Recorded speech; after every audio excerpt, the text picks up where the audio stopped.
thank you for tuning in to the Swish Masters Podcast. And of course, thanks to our sponsor, SS96. Use the promo code Swish Masters. That's right, Swish Masters, the name of the podcast, for 15% off today on all merch at ss96.net.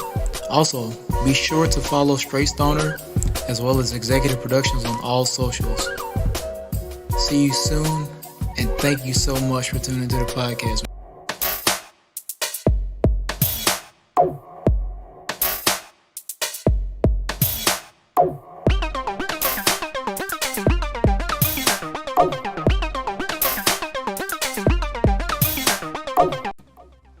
What up, what up? Welcome to the Swish Masters Podcast. It's your boy Zay, the executive producer here. I'm QtheGuru. Thank you so much for tuning in. News bomb just dropped. The Rockets are hiring Ime Udoka to become the next head coach in Houston. What are your thoughts about this hiring? I think it couldn't come at a better time for Ime Udoka being out for this entire season, but still somehow the head coach of the Celtics. But we all knew the writing was on the wall there. He was going to be out at some point anyway. He was getting job interviews throughout the season. But I think it's a good hire because he is still a good coach. Just had come off of a finals run prior to this season. These young guys in Houston need some direction, need a leader. I feel like he's a players type coach who can understand and kind of help them to grow and develop something special. So I think it'll be pretty cool, pretty interesting to see how they react. I know they kind of had a quick meeting. Yeah, it's a good opportunity. Good point about Wemby and Wembanyama. So, yeah, could have a generational talent on his hands along with the other good pieces they already have in place in Houston, right? Yep. So, yeah. They may not be immediate championship contenders, but it's a good team to actually, build upon, So, yeah, shout out to Ime Udoka, and I agree with you about Stephen Silas. That's tough. Yeah. Zay, we talking about NBA news, and recent news that came out too. DeJounte Murray is suspended for Game 5 for intentionally bumping into an official, a referee. I don't know if you've seen that video or not. Have you seen it? Like, he literally went. It kind of, because the NBA launched the investigation, and apparently that's why he's suspended. Okay, because it was at the end of the game, man, and Murray made contact with the referee, seemingly on purpose, and he had to be held back by team officials to escort him back to the locker room. Like, it's pretty bad to do that when your team is in this position to avoid elimination. You're already down 3-1. No need to get yourself out of the game like this. So that's my thoughts on it. It's just unfortunate, and shows kind of immaturity with the team that's there. It just doesn't help. So I understand it. I understand the reason for this suspension. There's some other ones I'm not sure about. We'll talk about that in a second. But this one I understand. It's in the rules. No coach or player can do that to a referee. So I understand it. I'm cool with it. Yeah, I think this is just a classic case of not keeping your cool. You have to be composed, have your composure, regardless of if it's a win or a loss, and understand, especially being one of the best players on the team, how valuable you are, how your presence matters on the floor. DeJounte Murray and generally just the Hawks this year have just been very disappointing in that type of system and that matter. They've shown a lot of immaturity, kind of locker room issues with rumors and Nate McMillan being let go midway or before the season, before the playoffs, getting a new coach, having these stuff with Trae Young going on. DeJounte Murray had the issues this past offseason with Paolo Banchero. Now he kind of spoke on it on a few podcasts, stuff like that. But he's a young player still, but he's experienced enough to know that. And just as a general human being, you don't just like bump into anybody and then point and yell and do all this extra stuff. At the end of the day, this is your career, this is your job, and you can't just take out.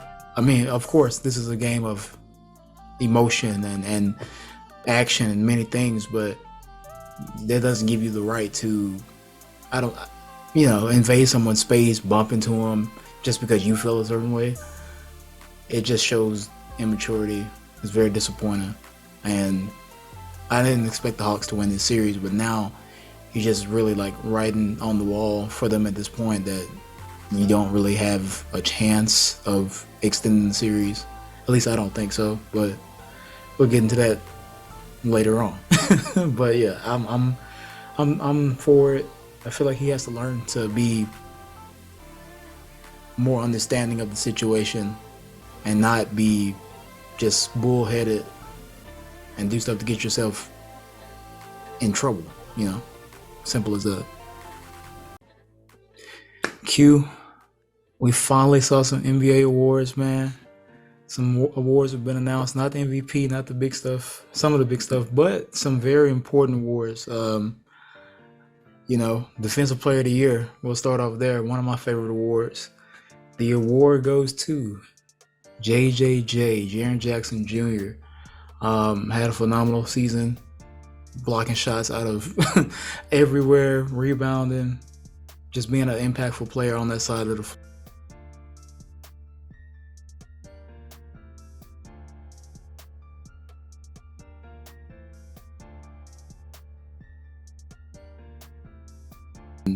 Shout out to Jaren Jackson Jr. I just hope he can, continue to get better and take this award with stride and go forward. Hey, shout out to him. Yeah, it was kind of surprising to me a little bit. I guess a little bit that he got it. But, I respect it. Yeah, I can't hate on it at all. I think it's good. It's really good for him and his career, honestly. Yeah. So, yeah, shout out to JJJ. For sure. Averaged 3 blocks a game this year, led the league. Yep. Can't doubt it. So, yep, his availability. Sure. That's a big part of it as well. Yep. Another award, got to shout out the Sixth Man of the Year. This guy used to be a starting point guard. I think he still could be, but shout out to Malcolm Brogdon. Won the Sixth Man of the Year, beat out Emmanuel Quickley, Bobby Portis, among a few names. But he's been solid for the Celtics all year round. Got the Sixth Man, and he said he embraced the role. And as we can see, Boston has been reaping the benefits.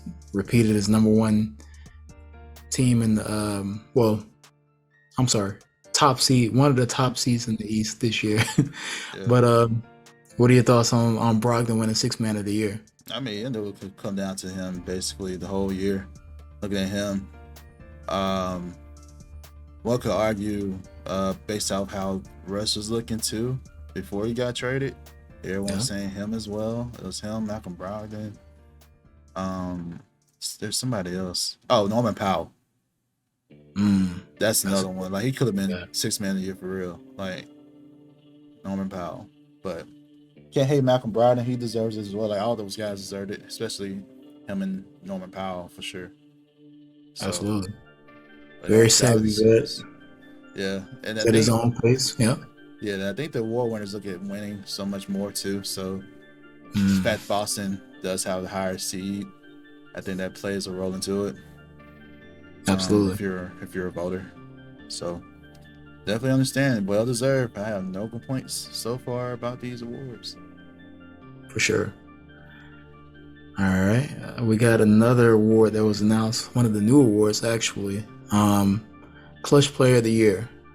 I love this award. I can argue for another guy, but this guy I think was deserving. And I have been watching him all season, very impressed. Shout out to De'Aaron Fox for winning the first NBA Kia Clutch Player of the Year award. As we can see, De'Aaron Fox has been huge in the fourth quarter and one of the top scorers there and in that quarter, as well as just making the right play at the right time. And the Kings have put a great team around him. And he's been doing this for years. I feel like he's getting that recognition now. So I'm really happy for De'Aaron Fox to get this award. He's been playing his butt off. So shout out to De'Aaron Fox, man. I love the addition of the Clutch Player of the Year. Like that is an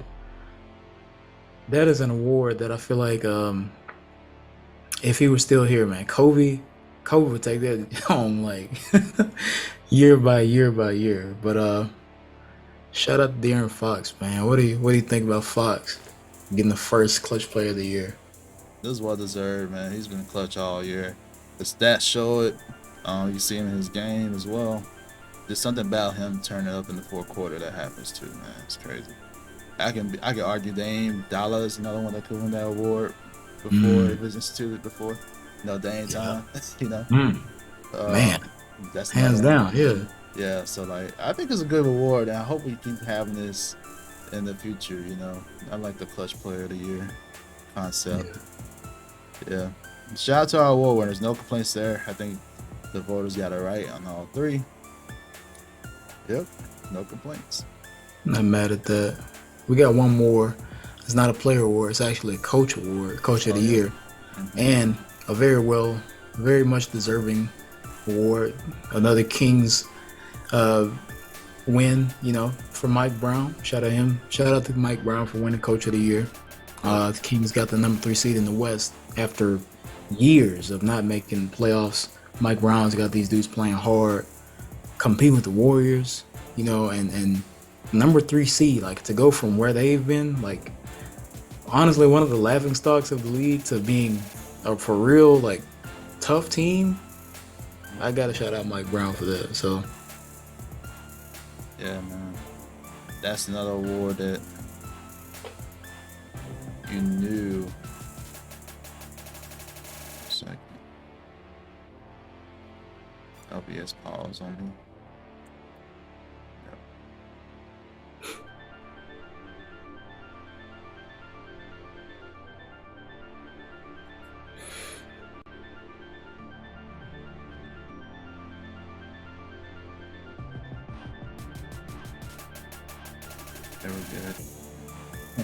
Yeah, Mike Brown.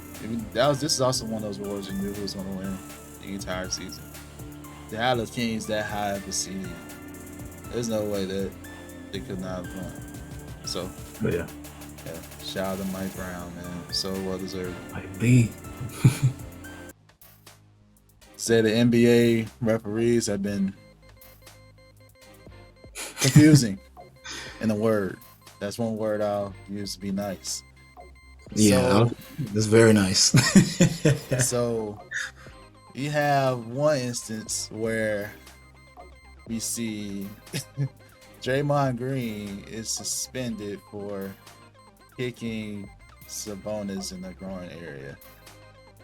So Green was ejected from the game immediately. Not only for that, he was also messing with the crowd, and it didn't help that Adam Silver was there. That doesn't help. So we're going to talk about these different instances and like what's going on in the NBA. So for my quick comment on Draymond, I don't care. I ain't gonna lie. I don't care that Draymond got suspended. Like, I really don't.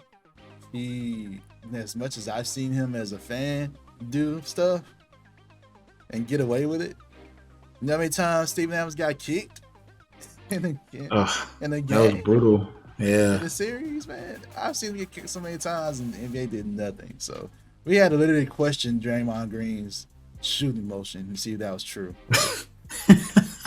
So yeah. Anyway, I don't care. You get yourself in that situation. You baited other people before. The Sabonis baited you. I don't care. You just got suspended. That's my quick thought on Draymond. Like, I thought the suspension was deserved. Me. Like, I thought it was deserved for Draymond. I don't care.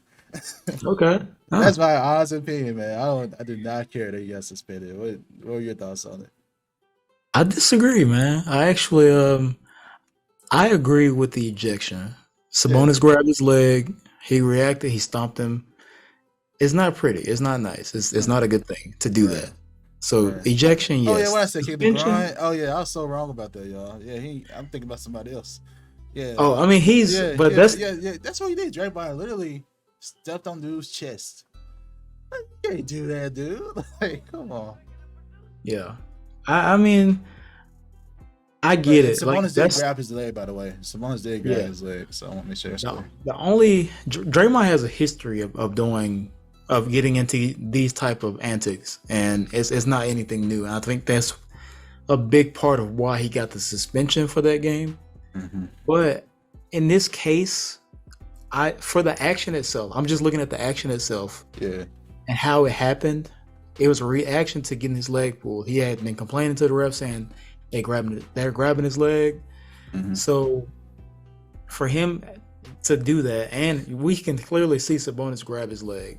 I understand why he did what he did, and he stopped that man, which is not good. So eject him for that. But the suspension, I was like, okay, are you suspending him for the action? Are you suspending him for his immediate like riling up the crowd and talking? That was a little excessive, yes. But or is it more about him as a whole, his history? Because he has his history of kicking and getting in trouble and talking too much, and that plays a part into it. But if you're just looking at that action and him reacting to it, I feel like ejection for stomping the guy, yes. Suspending him, it's questionable because now are you taking in what happened in this specific instance, or is it more like a holistic view of Draymond has this history of doing A, B, C, and D, and now we're gonna throw this in and we're gonna suspend him for it because he's that type of guy who just has a little animosity that he plays with, a little fury, I guess. So Yeah. I don't know. I don't think he should have been suspended for the action. I think based on the NBA statement and the press release, it's kind of all those factors. It's the stuff with the crowd. They honestly had in there like his reputation. It was a part of the decision. Joe Dumars he did a couple rounds on the NBA shows that morning, man. And listen to him, it was like that was one of the reasons. I don't know why he didn't talk to Draymond Green. I don't know. I thought you think that would have been part of the process for him to talk to Draymond. I'm hoping that someone from the NBA offices talked to Draymond to get his side of the story. But Draymond was not remorseful at all about it before or after the fact. He's Draymond, so like respect to Draymond for him to him and like. But I was like I don't care, bro. I think it's just all those things because it's like. You're in the crowd like that. The commissioner's there. I don't know if he knew the commissioner's there or not. I don't know. You feel like the arena would announce like celebrities or something that like who's in the crowd or whatever. Yeah. They normally do that. But still, I think it goes back to like the Miles in the Palace type thing. You don't want players to instigate things. It's one thing fans instigate things and to like start reactions. It's another for a player to do it. Then again, the Kings fans were saying stuff, so it's just, it's a big mess. It was a big mess. Yeah. So yeah, I understand your point too. It was one of those things where it's like one thing or the other, but like, and still the guy deserved to be suspended based on reputation. I would say it's the same thing like superstars and foul calls. Like, just because superstar player gets certain calls that other players don't. I mean, is that fair or not to you? That depends on your perspective. So, some could say, yeah, that's not fair. Some would say, yeah, that is fair. So, because they earned it. So that's a good point. I don't know. I think it's about the same thing. So that's fair. That's that. Not only the Draymond incident, we also had. Okay, this is where I got confused at first. All right, Joel Embiid got dunked on. Posterized by Nick Claxton. And as a result of that, Nick Claxton was staring him down, and then Joel Embiid tried to take a shot to him in the groin. It didn't connect, but he tried to take a shot to it. Mind you, the NBA was getting all types of like disagreements and backlash for what they did with Draymond. Yep. And now they didn't suspend Joel Embiid at all. They just gave him the tips. Yeah. That's it. I mean, what? What did they? I feel like, did they even give him a flagrant one? I guess it's a flagrant one because he stayed in the game. So I'm assuming they gave Joel Embiid flagrant one. They gave Nick Claxton the tech. So yeah, that's one thing. That's not the only thing that happened in that game, right? Right. So then after we get done talking about it, after we get done talking about what happened in the game, we'll give our reactions to it. So later on, James Harden, there's his natural classic step back move. Somehow he did foul a dude. I think that was clearly a foul on mine, based on what I saw. James clearly did an offensive foul. But the fact that it was in the groin area, he got automatically ejected in the same game. In the same game. Yeah. Also, Nick Claxton, he made an expression and the ref gave him a tech and he was ejected from the game for having two techs. Like, this is all this stuff happened within this one game. One game. So I think they did the James Harden thing to try to make up for Joel Embiid, but you can't do that. I mean, look at the call itself. That call right there did not deserve to be. He didn't deserve to be ejected if you ain't Joel Embiid. You know, right. That's my thing on that. And Nick Claxton, you take the emotion out of the game, you taking up players for like showing emotion. Like, it's an emotional game. Like, let them play. Mm-hmm. Let them show emotion. That's part of the love of the game for fans, man. You love to see if somebody gets dunked on, they stare each other down. Like, it goes back to even like the Caitlin Clark thing with Angel Reese. Yeah. Them having a battle, and them, you know, Caitlin Clark was doing this all game, all season, and then Angel threw up the ring finger on her. It's like, and now you get to the biggest stage in the NBA, and dudes get dunked on all the time. That stare down happens. That exactly. we as fans love that. Mm-hmm. So I don't agree with the technical. If it's excessive, sure. Yeah, if it's excessive, okay. But to give Nick the tech for that was like, and he got removed from that. You know, the Nets could have maybe won that game. Just saying, they probably could have won because Nick was like the best player at that point for the Nets. Like, Nick was balling. Yeah, for the Nets during that game. So he was having a solid game for sure. And he was, man. But on the other side of that, with the Embiid and Harden situation, I do not understand. Why would you kick James out of the game? But Joel clearly went for it, like, intentionally. Exactly. I get it. It's you know, we don't want that to happen to anyone, right? But in this case, like, James was just trying to make a play. Like, Joel was pissed off, and he was like, you know what? He tried to hit the man. It's and you don't. That's and with the Draymond thing happening recently, it just is like there's so much inconsistency with these choices and rules and who gets what. Yeah. I feel like, if anything, Joel Embiid probably should have been kicked out of the game, not Harden. Exactly. And if you're gonna suspend Draymond, like, for grabbing someone's leg, then Joel did that too. You know what I mean? Like,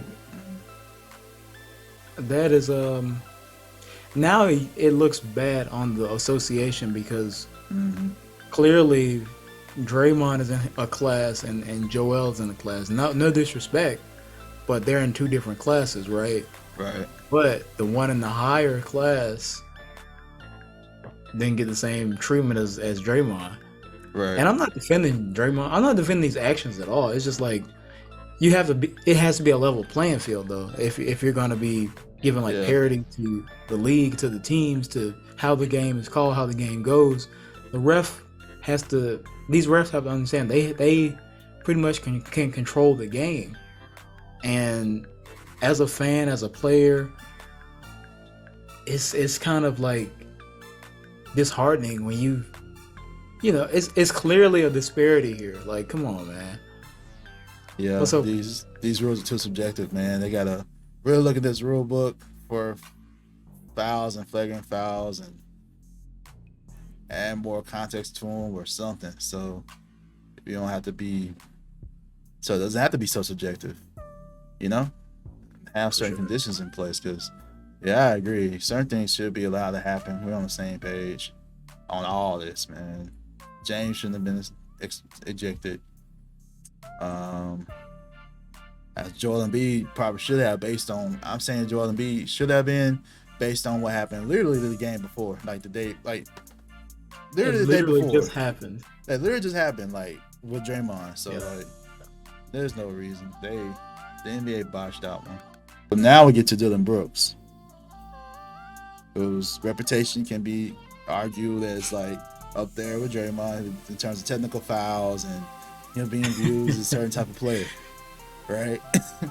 He was ejected from the game, right? It was kind of early on in the game too for Memphis and LA. He was trying to go for the ball, I guess, and targeted the wrong one or something. I don't know, man.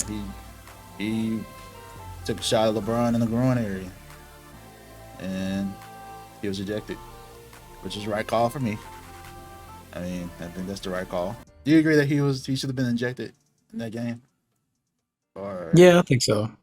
I don't like the shot at the groin. That's a little much, man. Yeah, I got you. But then he wasn't suspended though, which is kind of weird. Yeah. I mean, yeah. I mean, think about what happened with Joel and, but not Joel Embiid, but Draymond Green. Draymond. I mean, we want to keep it consistent. Right, you want to keep it a buck. I personally think that Draymond and Dylan have this irrational confidence and cockiness, which is, you know, needed for their type of game. But I feel like Dylan Brooks, if you're going to look at history, if you're going to look at, you know, past actions and other stuff, and just general history, like you look at Draymond, you got to look at Dylan Brooks, because that dude to me feels like he goes out there to be the ultimate antagonist. Same. Just doing, it's in some games just doing extra stuff just to do it, just to see what he can get away with. And if that's the case, you got to keep the same energy. I feel like, especially like taking a shot at someone's groin. And it's LeBron, so you know that doesn't usually slide when you mess with LeBron. So, yo, look at this quote from Dylan, bro. Like, he said, "The media making me a villain, the fans making me a villain." So now you think I intended to hit LeBron in the region? I'm gonna just substitute my own words there. But man, nah, bro, you made yourself to be this way, man. All that talking he doing, man. It's like, we got no choice. Yes, this is how you portray yourself. And we like villains in the NBA. We need villains in the NBA, man. for sure. So I say go and keep embracing that role, if that's what you want to do. Yeah, But you're not gonna earn embrace it. sympathy from us, man, for you doing what you're doing. Right. Yeah, if you're gonna be that, embrace the role and back it up. Yeah, That's all I care about. Be thankful you weren't suspended. Shoot, like that's the thing. Honestly, yeah.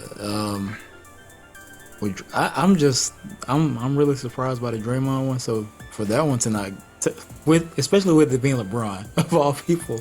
Good point. Like, And that was LeBron. Good point. I'm really like surprised, but hey, he got away with it. Really. He did. Because we saw the Nets get swept. You were right. I was wrong. You said this team would be swept.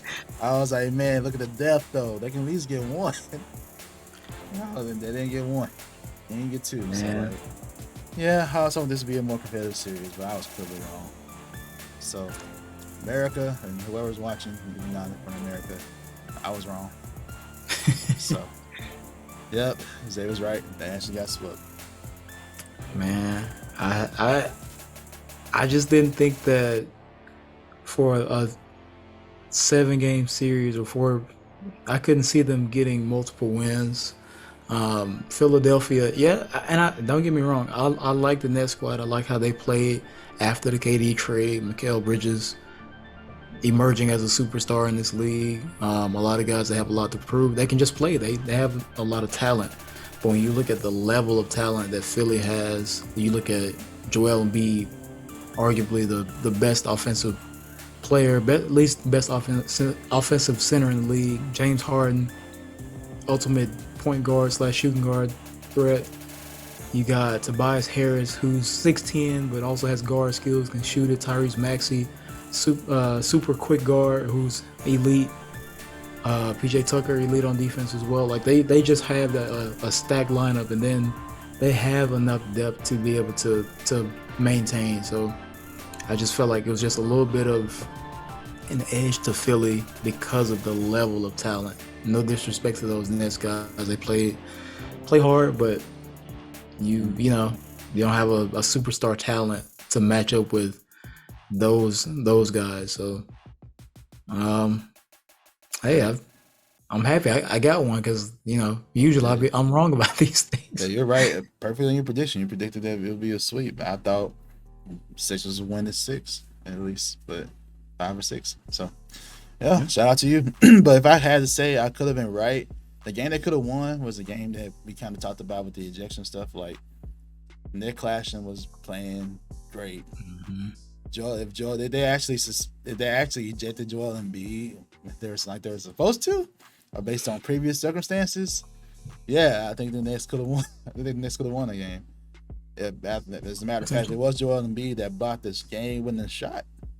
If he was ejected, I don't know. Just saying. So NBA refs, y'all, it's y'all's fault. It's the NBA refs' fault, man, that I wasn't able to get at least one game in. So I blame the refs. Fair. But anyway, for real though, shout out to the Nets for putting up.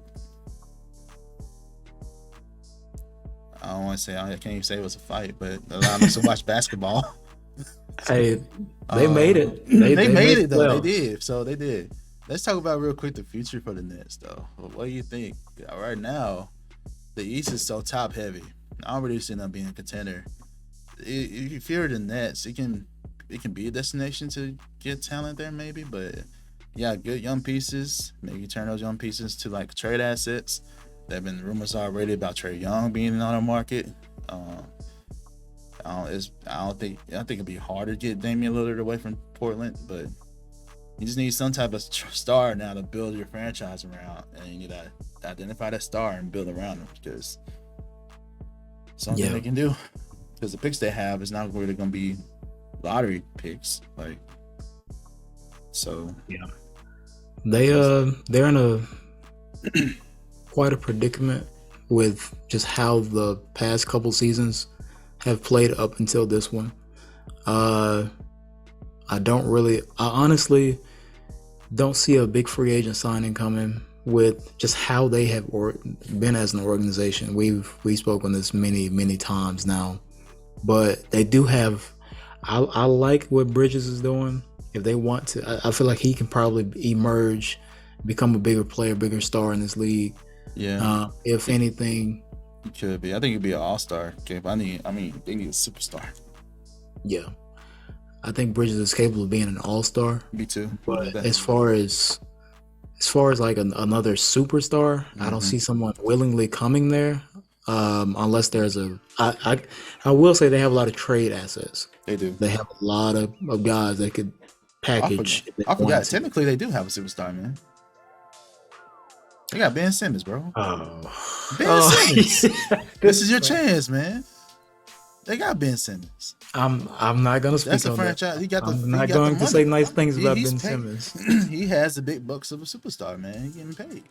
Yeah, technically, that's their superstar. Right.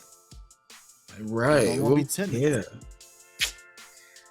Yeah, that's a mess. I don't know what you gonna do with Ben Simmons.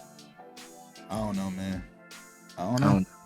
don't, That's me another conversation for another day, man. For real, we gotta talk about Ben Simmons and what does that Definitely. mean, for real. But as far as Nets, we'll see, man. We on the same page. It's like gotta tear it all down, or just they'll kind of just stuck. be a fringe playoff contender. That's about it. Yeah, pretty much. We'll see.